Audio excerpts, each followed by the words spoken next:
Hello guys, good evening guys. So, ngayon guys, dito ako matutulog sa loob. Kasi ng mga nakarang araw, hindi ako natulog dito sa loob kasi nga gawang ang kasama ko ngayong aso. Luna, Luna, come here, sit. Yan siya guys. Kasi hindi ako pwedeng matulog dito sa loob ng kasama siya kasi nga gawa na lang yung balahibo niya. Tapos hindi pa kami natatanggalan ng ubo.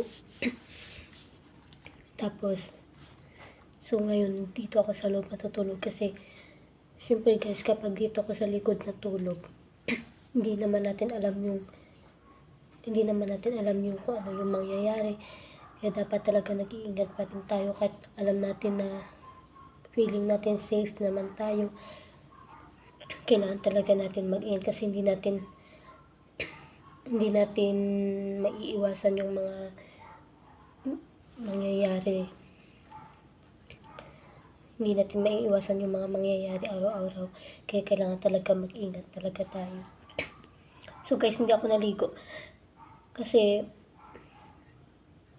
ito, walang bantay. Tsaka masisira yung pintuan ko. Kasi mag-iingay. So kahapon guys, maraming nanood sa live ko kasi 'di ba kahapon nasa MOA yung mga ongkwan. Tapos nakita nila itong damit ko, nakamasid. Tapos daming nagtatanong sila kung binili ko daw ba. Hindi binili naman talaga to sa Shopee kasi hindi ito yung original na damit ng ongkwan. Kasi mahal kasi ng original ng damit ng ongkwan, nasa 800 ata. Eh ito lang siya, parang nabili lang namin sa Shopee ng mura. Binigay lang to ng pinsan ng kaibigan ko kasi dapat sa kanya to binili niya para sa kanya. Yun nga lang, hindi kasya sa kanya kaya binigay niya na lang sa akin. Pero mura niya lang talaga binili to guys. Kasi mahal talaga ng ongkwan. Mahal talaga ng original na damit nila. Pero kung pwede naman bumili kung kaya. Pero sa ngayon kasi hindi pa kaya. Ito na lang muna. Kasi guys, nanonood kami ng ongkwan. Lagi namin pinapanood yung vlog nila. Una, hindi ko pa sila kilala. Na-influensyahan lang talaga ako ng pinsan ko. Kasi una, sabi ko, ano ba yung pinapanood mo?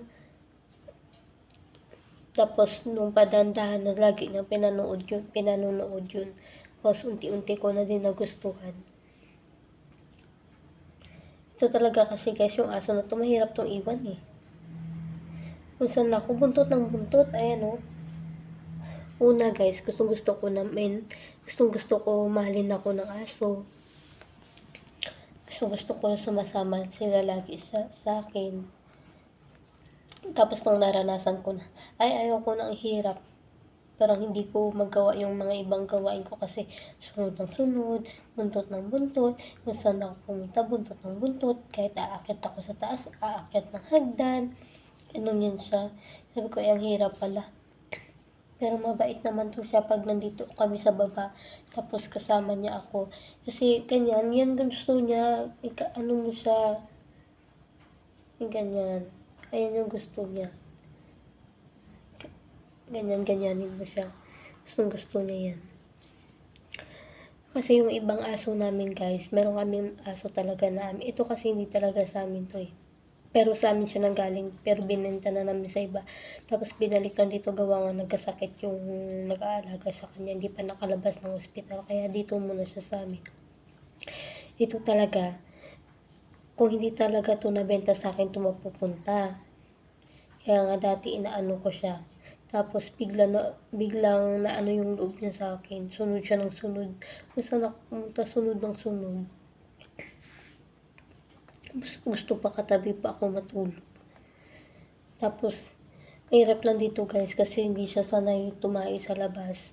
Gusto niya sa loob talaga ng bahay tumae. Akala niyo yun guys, ang oras na ako nagbabantay sa kanya sa labas, hindi pa tumatae. Yung ibang aso kasi namin guys, Hindi sila ganito, hindi yung sunod na sunod sila maglalaro at maglalaro sila. Ito sunod ng sunod. Saan ako pumunta, sunod ng sunod. So guys, wala kasi akong mai-vlog kasi hindi ako marunong mag-vlog. Dati nagba-vlog ako, mga prank-prank. Pero ngayon kasi hindi na. So, ayan lang yung i-share ko sa inyo guys. Bye-bye guys. At nag-charge pa kasi ako. Bye-bye. Good night. Thank you. Chok.